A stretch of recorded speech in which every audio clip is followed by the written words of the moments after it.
বিভিন্ন রোগাদীর দ্বারা তারা কষ্ট পাচ্ছে এবং সাধুরা বেদ বিবর্জন করেছে, সন্ন্যাসী মন পর্যন্ত ভ্রমণের পিছিয়ে ছুটছে, প্রত্যেক স্ত্রীর রূপরাই প্রাধান্য পাচ্ছে। এখন কর্তা নেই ঘরে, কর্তী, সবাই কর্তীর আন্ডারে আছে। এই কলিযুগের প্রভাব। কে বলছে এই কথাগুলো? কে বলছে? আমি বলছি না, কিন্তু বলেন না বাবাই কথা কেন বলছে? আমি বলছি না, কিন্তু নারদমুনি বলছে। নারদমুনি বলছে যে প্রত্যেক গৃহে স্ত্রী লোক দিকেই প্রাধান্য। মন্ত্রী রূপে শ্যালকরাই বুদ্ধি রাখে। মন্ত্রীকে কি দেবে? তার শালা বুদ্ধি দেবে, কিভাবে কি কারখানে করা যায় বুদ্ধি দেবে। এবং প্রতি গৃহে কলহের পরিমাণ ঝগড়া ঠিকই প্রত্যেক গৃহে লেগে থাকে। এগুলো দেখে নারদমুনির মন ঠিক গেছে, মলিন হয়ে গেছে। তারপরে কি বলছে দেখুন, বেশ্যাবৃত্তি করে নারী, জীবিকা করে অধর্মের প্রভাব বিস্তার চরাচরে। এইভাবে কলির দোষ দেখতে দেখতে চলিলাম সারা তীর্থ ভ্রমণ করে করে আমি যখন যমুনা তীরে গেলাম, যমুনা তীরে মানে বৃন্দাবনে গেলাম, তখন আমি দেখতে পেলাম সেখানে আমি একটা আশ্চর্য দৃশ্য দেখতে পেলাম। কি আশ্চর্য দৃশ্য? একটি সুন্দরী যুবতী যমুনার পাশে দুইজন অচেতন বৃদ্ধ পড়ে আছে। আর সেই 16 বছরের যুবতী, দেখতে একদম কি 16 বছরের যুবতী, সেই দুই বৃদ্ধের সেবা করছে আর তাদেরকে সান্ত্বনা দিচ্ছে, আবার মাঝে মাঝে কাঁদছে। আমি যখন সেই 16 বছর যুবতীর কাছে গেলাম, তখন সে আমাকে হাত জোড় করে আমার কাছে প্রার্থনা করছে, বলতে, হে সাধু, আপনি আমার সন্তাপ দূর করুন। আমি খুব সন্তপ্ত, আমার সন্তাপ আপনি কি? মনে হচ্ছে আপনাকে দেখে আপনি একজন সাধু ব্যক্তি। কাকে বলছেন এই কথা? মনে হচ্ছে আপনাকে দেখে একজন সাধু ব্যক্তি। আমার হৃদয়ে অনেক কি সন্তাপ, সেই সন্তাপ আপনি কি করুন? দূর বলে হাত জোড় করে তার কাছে প্রার্থনা করতে লাগলো। তখন আমি তাহার নিকট সেই দুই বৃদ্ধের পরিচয় জানতে চাই, যে দুইজন বৃদ্ধ কে? বলছে, দুজন বৃদ্ধ আমার পুত্র। মাথায় হাত। মায়ের বয়স 16 বছর যুবতী, আর দুইটা পুত্র কি এই 80 বছরের বৃদ্ধা। এই আবার কি? এই আবার কোন আশ্চর্য? অষ্টম আচার। সপ্তম আচারটা হচ্ছে তাজমহল, ওখানে কি এই অষ্টম আশ্চর্য। তখন বলছে, তোমার পরিচয় কি? তুমি কে? তখন বলছে, আমি হচ্ছি ভক্তি দেবী, আর এই হচ্ছে আমার দুই সন্তান, জ্ঞান এবং বৈরাগ্য। বুঝতে পারলেন না? জ্ঞান এবং বৈরাগ্য। কাল বসে জড়াগ্রস্ত হয়েছে, সময়ের পথে তারা জড়াগ্রস্ত হয়েছে, তাই আমার অন্তরে সদাই ভুলি। আমি মাতা হইয়া যুবতী, আর আমার পুত্রদের বৃদ্ধ জড়াগ্রস্ত। হে ঋষিবর, ইহার কারণ কি? কেমন করি আমার এই দুঃখ দূর হবে? আপনি কৃপা করে আমাকে বলুন। ভক্তিদেবী বলছেন কাকে? উত্তরে তখন দেবর্ষী নারদ বলতে লাগলেন, আগত হয়েছে কলিযুগ ভয়ঙ্কর, সমুদয় সদ্ধর্ম বিনাশে তৎপর। কি হয়েছে? কলিযুগে আগমন হয়েছে। এবং এই যুগে মানে কেউ যোগ তপস্যা যুক্ত হয়ে আছে। এখানে কেউ তপস্যা করবে না, তপস্যা করে শক্তি কারণে রাতও ঘুমাবে, দিনও ঘুমাবে, তারপরে সকালে কি জমের সময়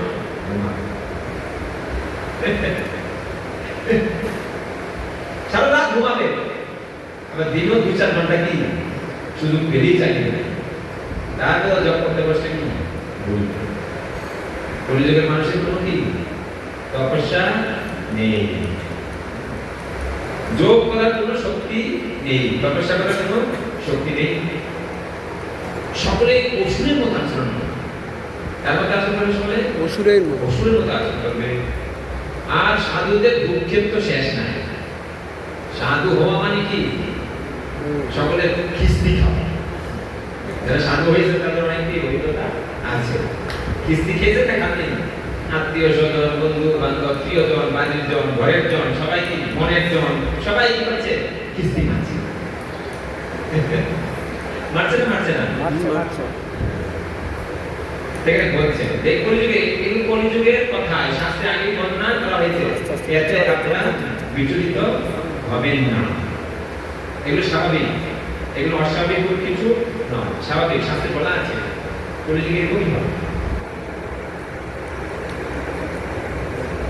দুষ্টরে আনন্দ বাস করবে, দুষ্ট ব্যক্তির কি আনন্দ থাকবে, সাধুদের কি হবে? দুঃখ হবে, কষ্ট হবে। তবে সেই কষ্টটা নিজের ভাববেন না দুষ্ট হয়ে যেতে, সাধু হওয়ার দরকার নেই, দুষ্টই থাকি, দুষ্ট যখন ভালো থাকে। আর আমরা সাধু হয়ে কষ্ট পাবো, কিন্তু আমরা সাধু হওয়ার কি দরকার নেই, দরকার নেই না। এই ভালোটা অনেকে দুষ্টের মধ্যে ভালো থাকবেন, না অনেকে। আর সাধুদের দুঃখে থাকবেন, সেটাও কি অনেকে। সাধুদের জীবন হচ্ছে নিত্য জীবন, নিত্য আনন্দের, নিত্য আনন্দ। এই বইটা দাঁড়িয়ে আছে, কে দাঁড়িয়ে আছে? নিত্য আনন্দ। এই সাধুদের নিত্য আনন্দ সাপ্লাই করার জন্য দাঁড়িয়ে আছে। ডোন্ট ওয়ারি, চিন্তা করতে না, ভয় পাবেন না যে না সাধু হলেই কষ্ট পেতে হবে। এই ক্ষণিকের জন্য কষ্ট পেতে হয়। দেখেন গোল্ডকে যখন পিউর করা হয় তখন তাকে পোড়াতে হয়, না পোড়ালে হবে না, ওই সোনার খাদ কিন্তু হয় না। তো সাধু হওয়া মানে কি? খাদুলা জিনিসটাকে পবিত্র করা। তাহলে কিন্তু কি কষ্ট, ক্ষণিকের জন্য কষ্ট ভোগ করতে হবে, কিন্তু তার বিনিময়ে কি পাবে? নিত্য আনন্দময় জীবন। এখানে বলছে যখন শ্রীহরি মন্দ-ধাম ত্যাগ করিয়া বৈকুণ্ঠে চলে গেলেন, তখন কলিয়াল ধরায় নিজের কর্ম বিস্তার করলেন, কলির দ্বারা ধর্মশাস্ত্র। এখন এই যুগের রাজা কে? কলি, কলি মহারাজ। জয় কলি মহারাজ কি জয়। এখন এই কথাটা পরীক্ষিত মহারাজকে দোষারোপ করা হচ্ছে। কে দোষারোপ করলেন? পরীক্ষিত মহারাজকে কে দোষারোপ করলেন?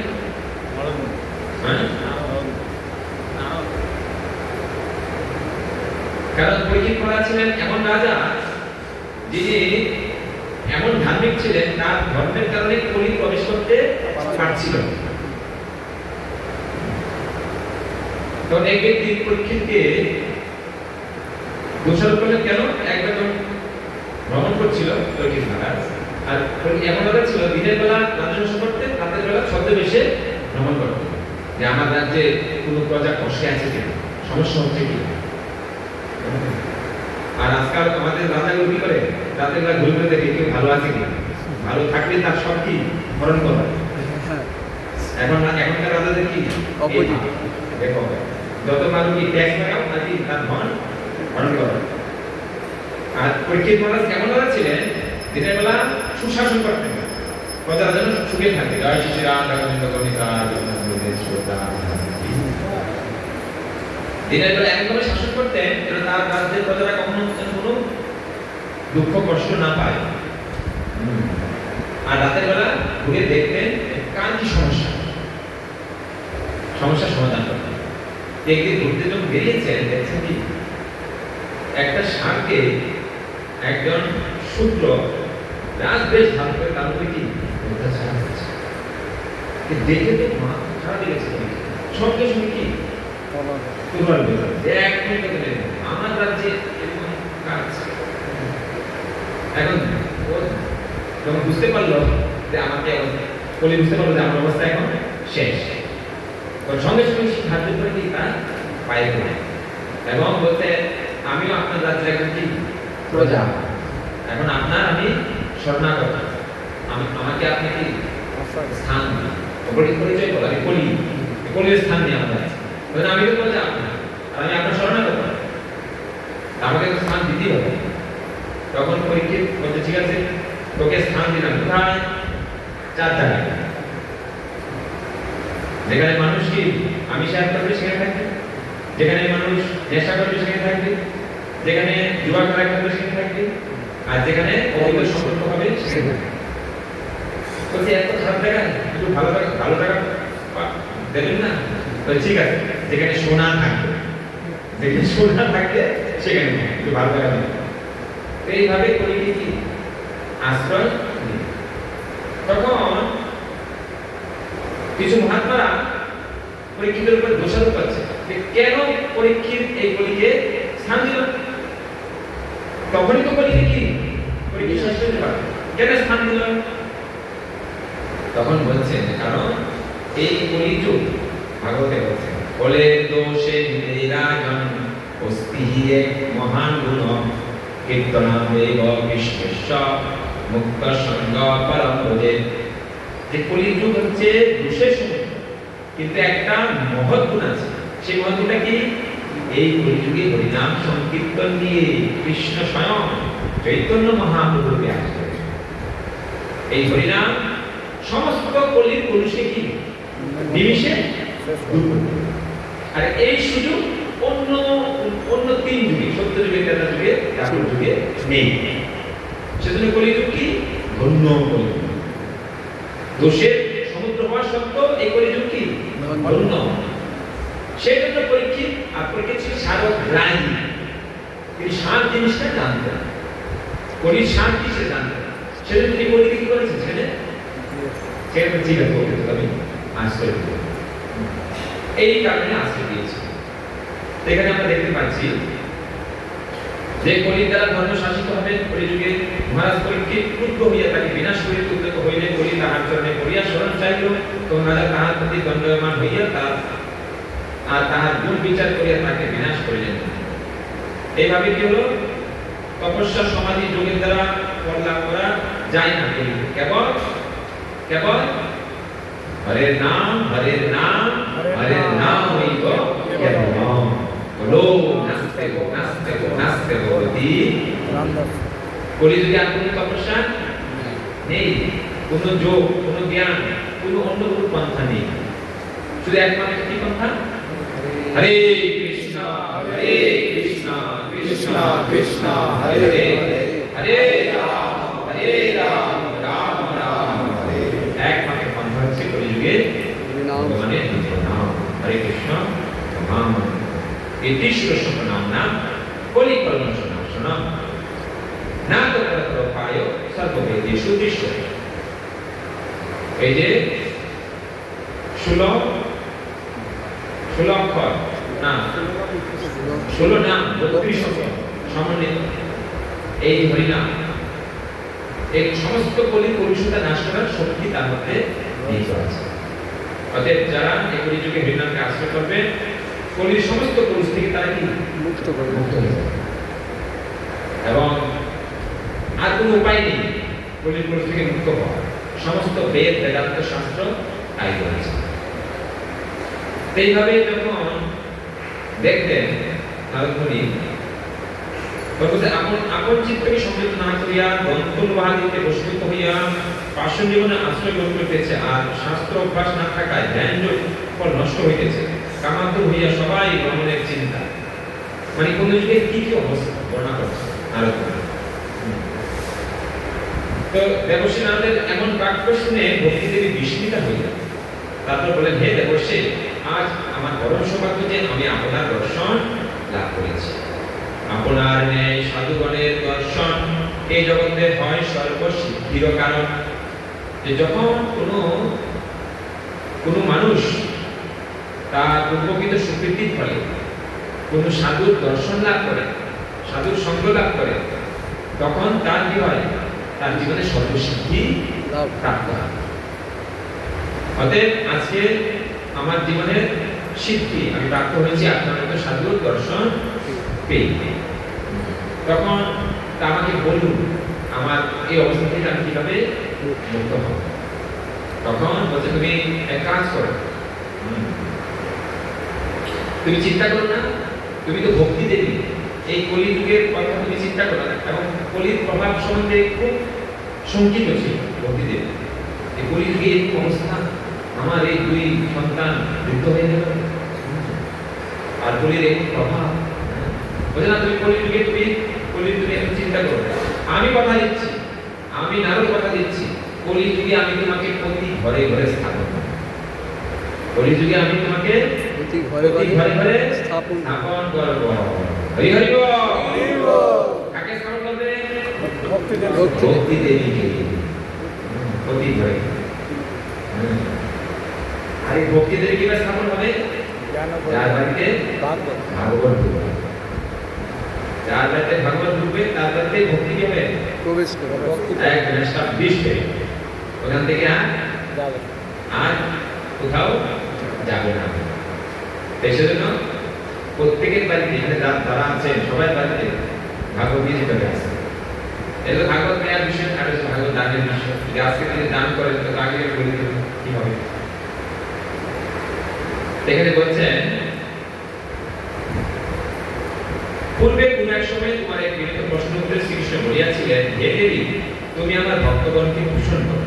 তখন তুমি প্রভুর কথায় স্বীকৃত হইলে তিনি তুষ্ট হইয়া মুক্তিকে তোমার চরণ সেবা করিবার জন্য নিযুক্ত করিলেন, আর জ্ঞান ও বিরাগকে তোমার পুত্র রূপে অর্পণ করলেন। ভগবান ভক্তিকে মুক্তি করে সেবা করবে।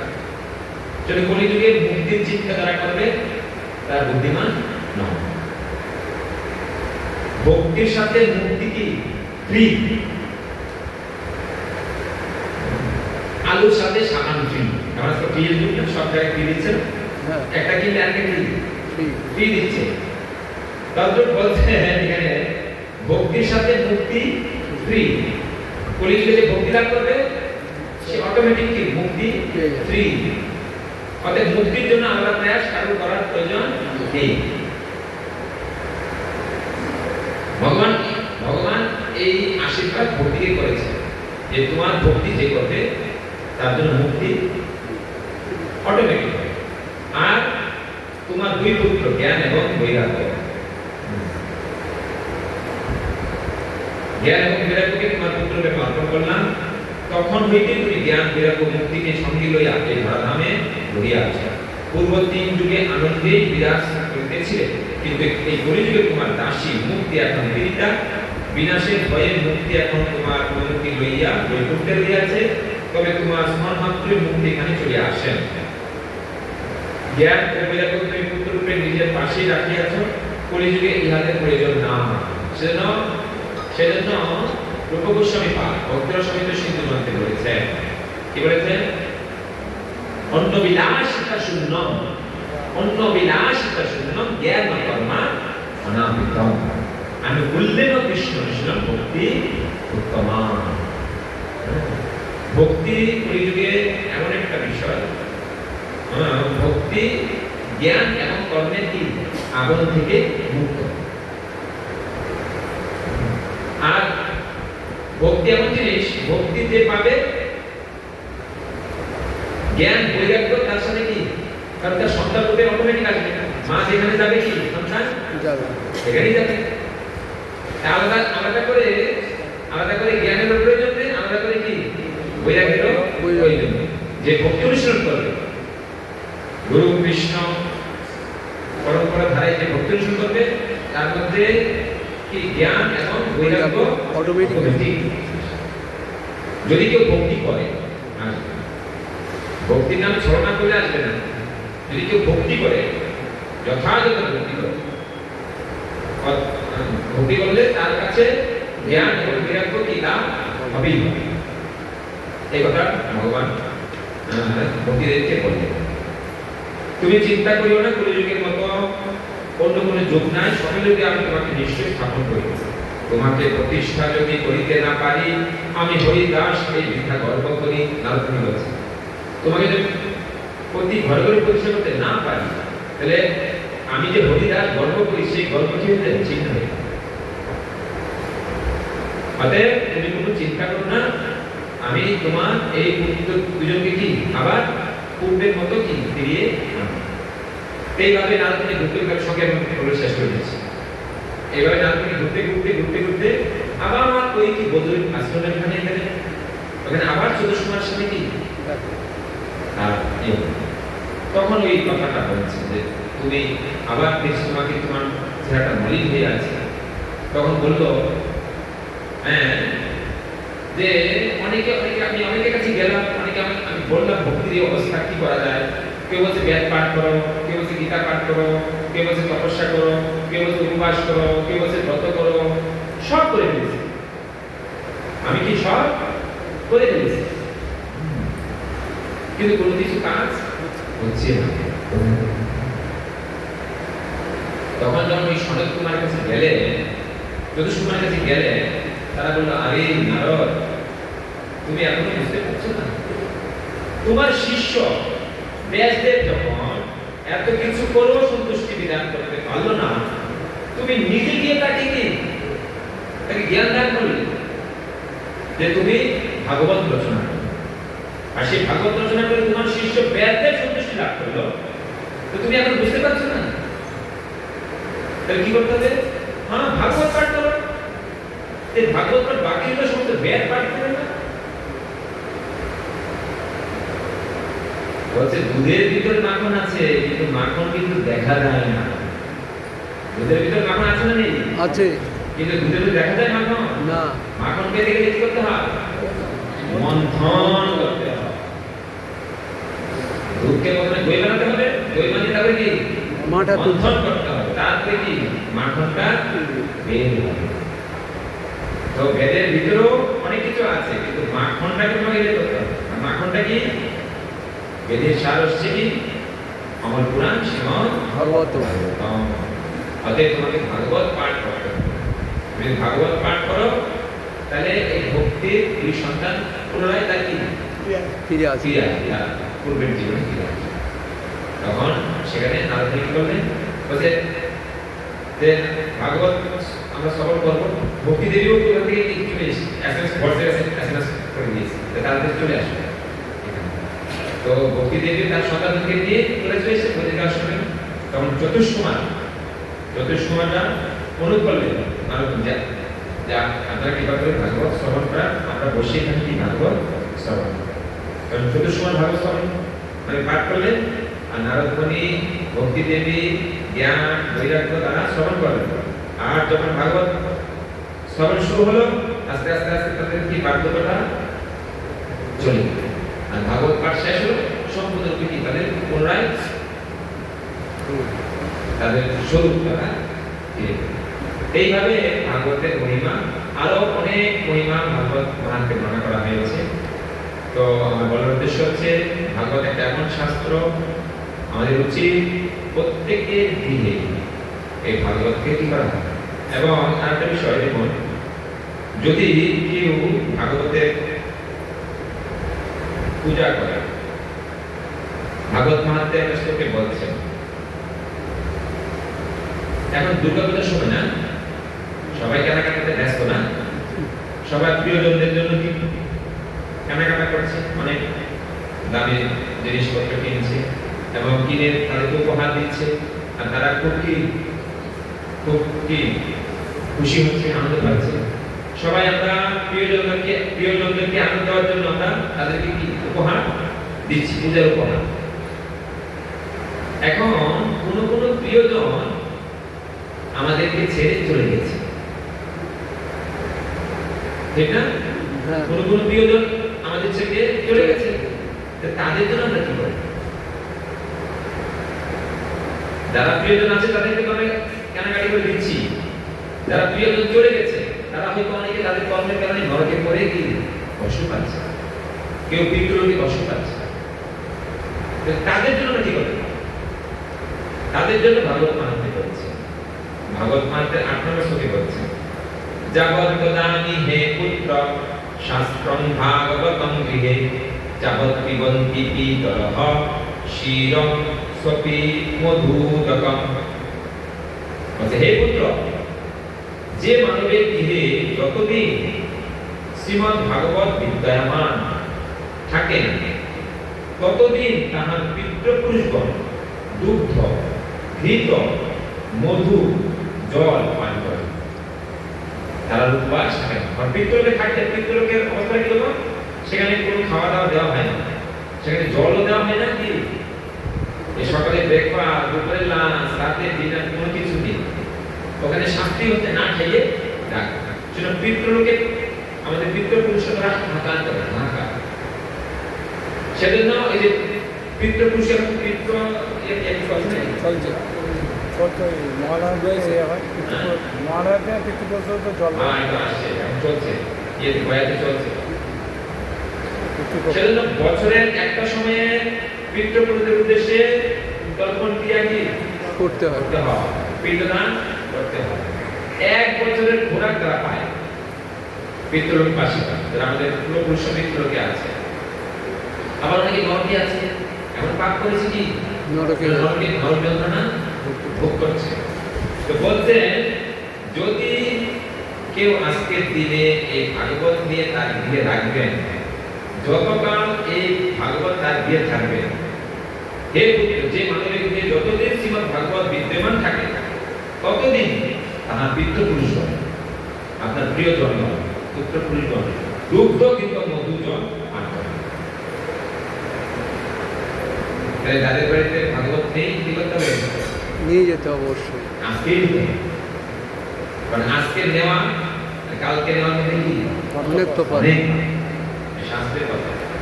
আর ভাদ্র পূর্ণিমার দিনে যদি কেউ ভাগবত গ্রহণ করে, ভাগবত দান করে, নিশ্চিত রূপে তার ভগবত ধাম যাওয়া কি গ্যারান্টি। তো যারা আজকে এই কার্য করবে তারা অনেক ভালো। ঠিক আছে, হরে কৃষ্ণ হরে কৃষ্ণ কৃষ্ণ কৃষ্ণ হরে হরে রাম भगवतां की जय कृष्णा प्रपात की स्वामी भक्त वृंद की निदाय गौर प्रेमानंद जय। যারা যারা ভাগবত আজকে নেবে দান করবে তারা নাম লিখবে।